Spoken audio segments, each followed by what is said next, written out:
Hola, ¿qué tal? ¿Cómo les va? Querida audiencia mía de cada semana. Bueno, hoy vamos a volver a un viejo amor, como se puede decir, que es la cardiología. Así que va a estar con nosotros el doctor Félix Alejandro Albano, que pertenece al staff del ITEC. Así que enseguida con el doctor Albano y con usted. Muchas gracias.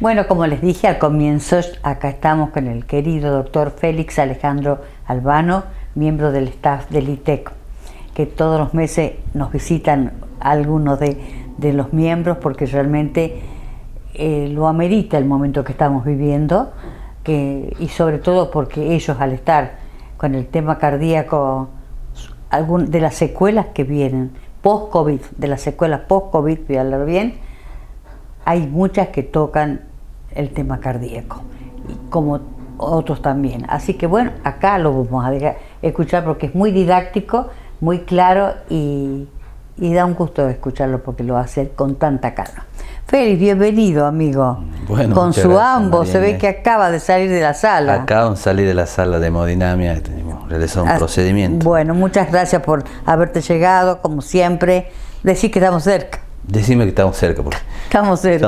Estamos cerca.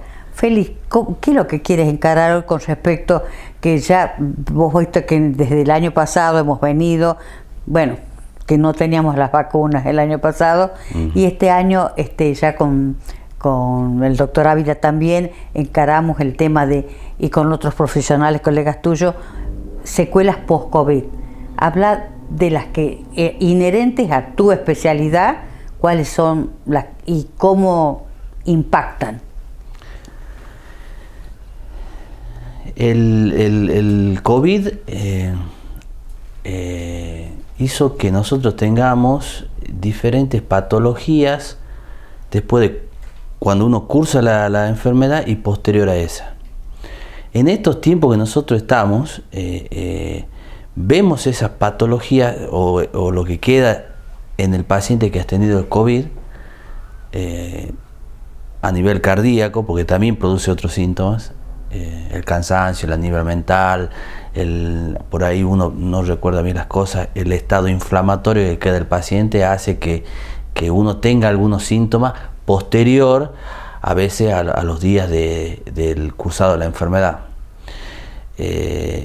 Nosotros tenemos en cardiología, cuando abordamos al paciente, va a depender el día que se encuentre la enfermedad, los estudios o lo que esperamos que tenga. Hemos visto, eso sí, varias patologías, algunas reversibles, la mayoría, y algunas no. Cuando uno tiene el proceso de enfermedad que lo cursa después del día 14, normalmente los pacientes son dados de alta, salvo que tenga los oligosintomáticos.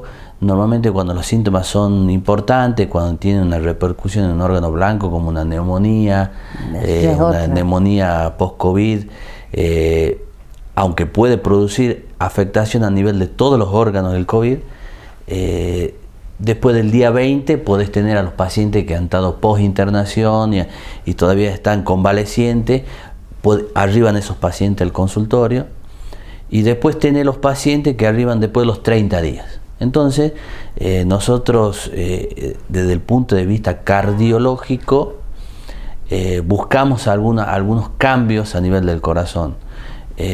Bueno, podemos tener los cambios generales, algunas veces se presentan con pericarditis o perimiocarditis. ¿Qué sería? Lo expliquemos para la que la audiencia lo entiende bien. La pericarditis es una reacción del organismo, una inflamación nosotros decimos de las cerosas, pero básicamente es de una bolsita que recubre el corazón y que tiene diferentes tipos de propiedades. Esta bolsita y el corazón existe un espacio virtual y el corazón se desliza sobre esta bolsita en cada movimiento cardíaco. Es un espacio virtual, no es un espacio real. Cuando se produce una pericarditis se inflama esta bolsita alrededor, a veces produce un derrame pericárdico porque produce una inflamación, una secreción de sustancias y genera que ese espacio que es virtual pase a ser un espacio real. Ese es un derrame pericárdico. Y a veces ya lo entiendo. Eso, como está en contacto con el miocardio, también produce afección no solo de la bolsita, que es el pericardio, no solo produce un espacio real, que es un derrame pericárdico, sino también puede producir una alteración a nivel local del miocardio. Y eso es la inflamación que produce una miocarditis. Nosotros, cuando el paciente viene a la consulta, además del examen físico, lo que semiológicamente nosotros hacemos en el consultorio, además de un electrocardiograma, en el momento que ahí puede empezar a aparecer esta pericarditis, realizamos un ecocardiograma, que es el gol estándar para hacer este diagnóstico. Entonces usted va a tener que en estos tipos de pacientes, después del día 14, del día 20 o del día 30, cuando se presenten, uno hace hace el pedido para realizar un ecocardiograma, que es el que ve esa parte del corazón. En una palabra, es necesario que la persona, cualquier sea varón o mujer, no importa, o de la edad que sea, después de que haya pasado el día 14, que normalmente siempre dicen el día 14 días, ¿no es así, Félix? Sí, sí. Bueno, tenga que recurrir al médico para ver qué secuelas tiene, porque lo que yo escucho normalmente, señor, usted también lo ha escuchado, el cansancio, el desgano, sí. el desgano, el no tener ganas de hacer muchas cosas, esa sensación, como vos dices, de la niebla mental, que le dice que se olvidan las cosas a veces, que no poderlo, cómo prenderlo al horno a microondas, un ejemplo sencillo, pero que es así. Claro, para que podamos entender, es un estado del organismo inflamatorio, y eso genera la sensación de cansancio, de pesadez a nivel del cerebro, a nivel de los músculos, a nivel general. Eso permanece y se encuentra por el tiempo entre 1, 2 y hasta 3 meses. Y a nivel cardíaco aparece lo que le comentaba, que era la pericarditis, o también puede producir alteraciones como palpitaciones. Pueden aparecer arritmias como taquicardias, palpitaciones, o pueden aparecer en menos como mucha falta de aire. A veces no es solamente un problema pulmonar que genera desaturación y eso te hace faltar el aire, sino que hay veces que hay trastornos a nivel eléctrico del corazón, produciendo trastornos a diferentes niveles. Nosotros siempre decimos que hay en vez de latir uno siempre a una frecuencia regular, a veces falta un latido, o cuando uno hace una actividad falta un latido, y eso genera el síntoma. Por eso, cuando el control que vos decís, después de estar el alta epidemiológica, que normalmente de los 14 días, tiene que hacer un chequeo. Y el chequeo post-COVID en cardiología básicamente es hacer un electrocardiograma, donde uno puede ver esas alteraciones, después de un examen físico exhaustivo, por supuesto, un ecocardiograma, y si presenta palpitaciones o una disnea, nosotros hacemos un holter de arritmia. Básicamente son esos 3 estudios que se hacen. Hay veces que después del día 30 el paciente quiere volver a hacer su actividad normal. Normalmente antes de hacer la actividad física uno pide una prueba ergométrica. Está indicada lo que hacen actividad física intensa, pero en realidad en este tipo de patologías nuevas uno le pide a todos, porque no sabe cuál es el que necesita y cuál no. Entonces tenemos el electro, el ecocardiograma, el Holter, y antes de la actividad física, la ergometría. La ergometría. Muy bien, doctor, vamos a hacer una pausa después de esta aleccionadora primera charla, primer momento. Así que vamos a hacer una pausa y enseguida con ustedes, como siempre. Gracias.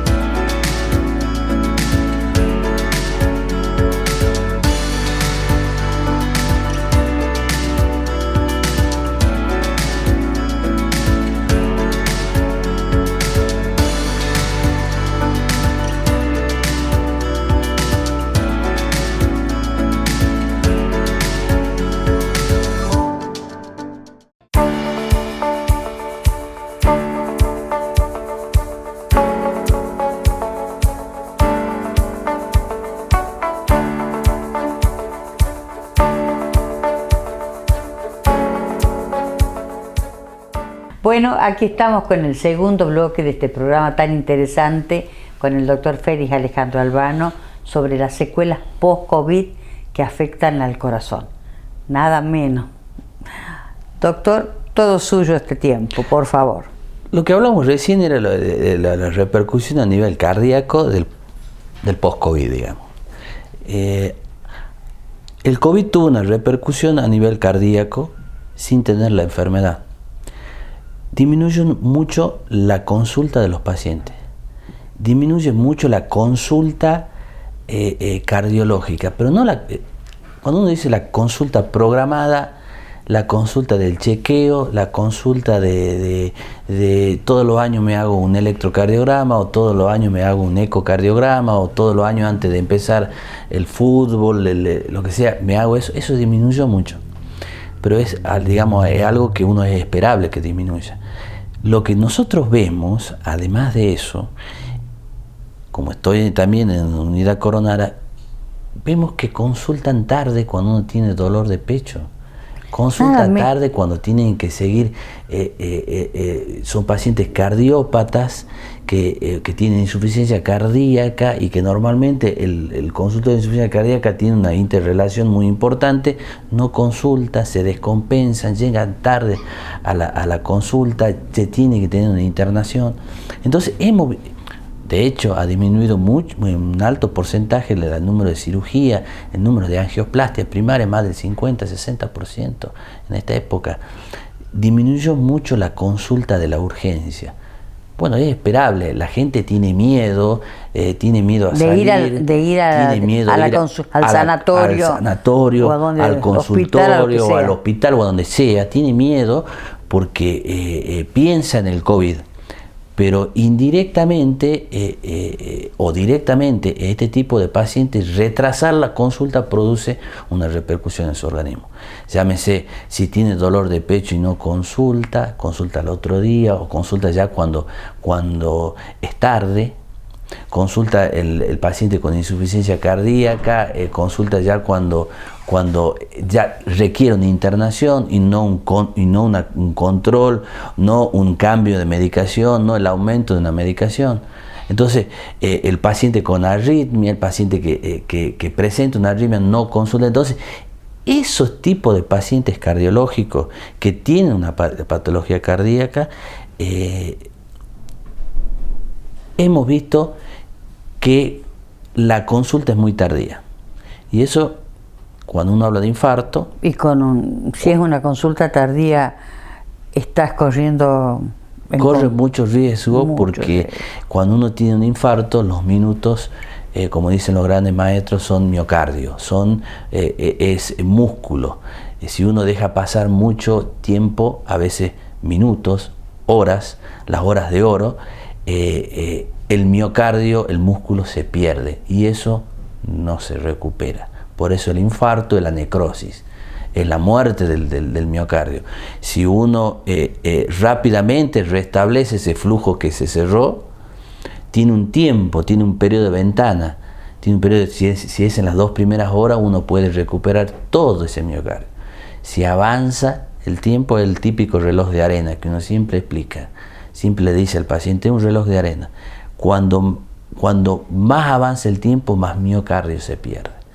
Entonces, hay que aconsejar a la población que en estos casos, el dolor de pecho, la falta de aire, si es un paciente cardiópata, si son polimedicados, tiene que hacer la consulta. Y a veces, en este tipo de paciente, la consulta telefónica no es muy buena, porque tiene que verlo al paciente, revisar el paciente. Directamente, claro, lo llamo a mi médico, lo llamo a mi doctor y le digo lo que estoy sintiendo, pero no es lo mismo que verlo. No es lo mismo, para nada. Para nada.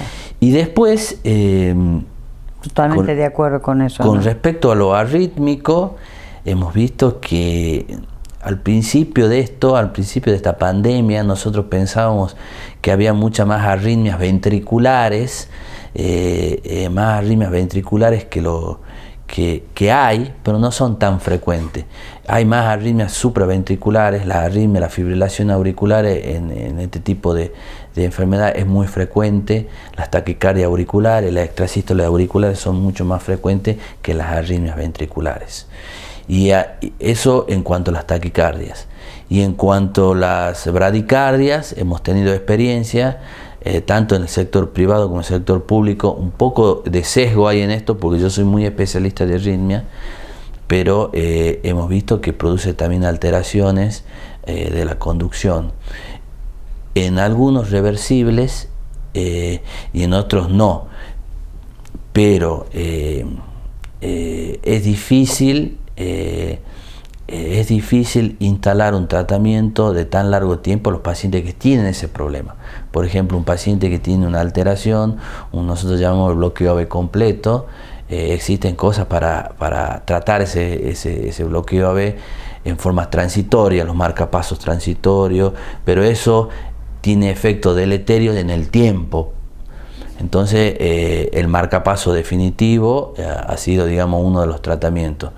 Algunos hemos visto que han revertido esas alteraciones y bueno, que quedan con el marcapaso, pero en el momento de realizar el diagnóstico, en el momento agudo de la enfermedad, hay que tomar decisiones y bueno, en algunos casos hay que indicar el marcapaso definitivo, pero hemos visto, esas son las arritmias en general que hemos visto, las alteraciones de las conducciones, algunas taquicardias, no tantas taquicardias ventriculares, sino más taquicardias de la aurícula, que son la fibrilación auricular.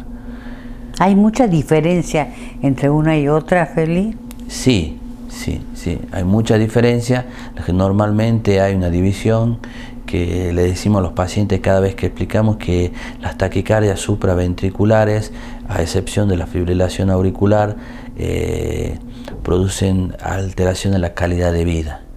Y en cambio las arritmias ventriculares, si bien pueden presentarse en un corazón sano o aparentemente sano, si se presentan en corazones enfermos no son tan benignas. Entonces las arritmias ventriculares en general, no las post-COVID solamente, si se presentan en un corazón enfermo, son, digamos, de pronóstico de vida, digamos. Félix, la famosa muerte súbita. La muerte súbita, terrible, la famosa muerte súbita realmente, algo muy terrible para las familias. De solo tienen un gran impacto las muertes súbitas, porque son, como es la palabra, súbita. Y se dan la mayoría en pacientes jóvenes, relativamente, hay diferentes grupos etarios, pero... O gente que estaba haciendo un deporte. Y bueno, ahí tiene un mayor impacto social. Lo que pasó la vez pasada con el futbolista en la Eurocopa. Y hemos tenido un colega tuyo también, el doctor Chivilequian, Dijenban. Claro. El doctor Dijenban, que era un deportista y estaba, creo que, haciendo un poco corriendo por la presidente Perón y ahí cayó. Sí, así. Hay que ver bien los casos, pero la muerte súbita, por arriba de 40 años, lo más frecuente es la cardiopatía isquémica, el infarto. A veces el dolor, cuando uno siente dolor, consulta. Muy pocos casos en la cardiopatía isquémica no hay dolor, hay muerte súbita. Para terminar este programa de hoy, Feli, con ustedes, como digo yo, con ustedes, porque englobo a todo el staff de ILITEC, pero vos sos la persona que siempre estás viniendo con más frecuencia. Tu opinión, yo puedo tener la mía, no siendo profesional de la salud, ¿cómo cambió la vida después de esto? Cambió el mundo. Cambió el mundo. Cambió todo. Hay cosas que se aceleraron con detrimento de otras, pero se aceleraron, y lo que pensaban que iba a pasar de acá a 4, 5, 6 años, tuvo que pasar en 3 meses. Lo que nosotros pensábamos que, sin ir más lejos, en la pandemia se sigue haciendo ablaciones complejas, se sigue teniendo soporte técnico de manera remota. Eso antes hubiera sido, ya se venía hablando sobre eso, pero ahora es algo necesario porque las patologías siguen existiendo y hay que hacer una terapéutica. Entonces, antes uno en el equipo multidisciplinario del cardiólogo, del anestesiólogo, del electrofisiólogo, existe también el técnico, el ingeniero en imágenes.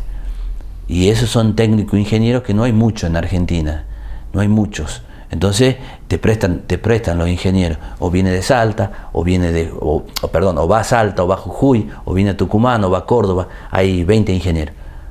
Y ante la pandemia, ¿cómo hacíamos? Existía lo remoto, existía el asesoramiento remoto, y bueno, nos acostumbramos rápidamente, nos adaptamos rápidamente, pero es una realidad. ¿Ha cambiado eso en la medicina? Ha cambiado, como dice el doctor, cambió el mundo y cambiamos nosotros también. Ojalá que el cambio, como muchas personas uno escucha, que sea un cambio para bien, un antes y un después. A nosotros nos ha tocado, a nuestros hijos, a nuestros nietos, a mis bisnietos, como digo yo, toda esa descendencia que tengo yo.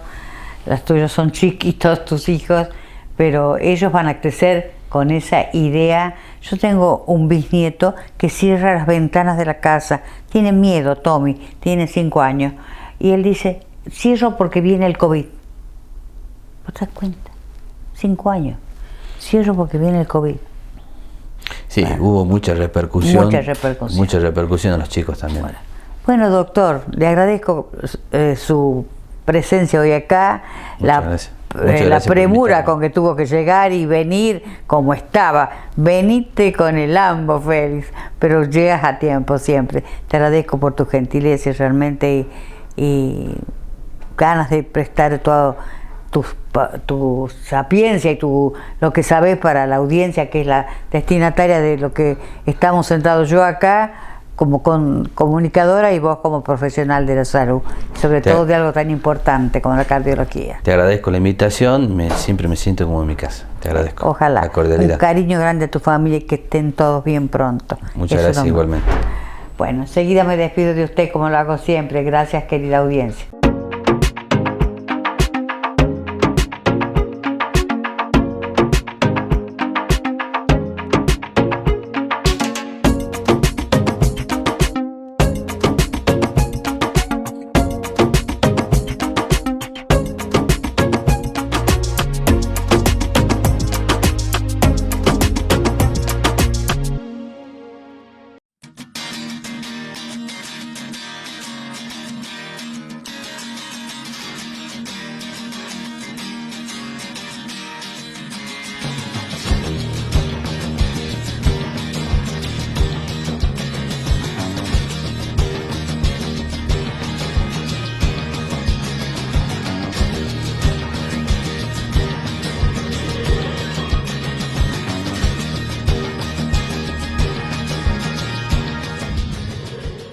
bueno, llegamos al fin de un programa más como cada semana.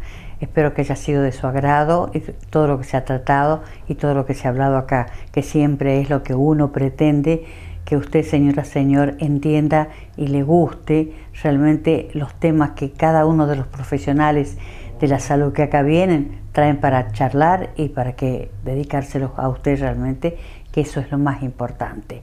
Bueno, como siempre, acá está el cuadro de la licenciada plástica Cecilia Albo, que tiene su impronta especial para pintar. Como siempre, estoy vestida por Martita García Viagos, la boutique de Martita García Viagos, de 25 de mayo 536. Mi piel cuidada por las doctoras de Petri. Y bueno, como siempre, como yo le digo, las joyas peruanas de plata 950 de María Guerino. Así que, bueno, como les digo, hasta la próxima semana, Dios mediante. Cuídense mucho, cuídense de estos fríos y de la manera que uno puede a veces pillarse un resfrío y terminar en otra cosa. Más que nada ahora que estamos todos guardados en casa y que de esa manera puede haber un poco más de contagios porque ya no podemos estar tanto afuera. Así que nos estamos viendo la próxima semana con otro invitado. Gracias y nos estamos viendo.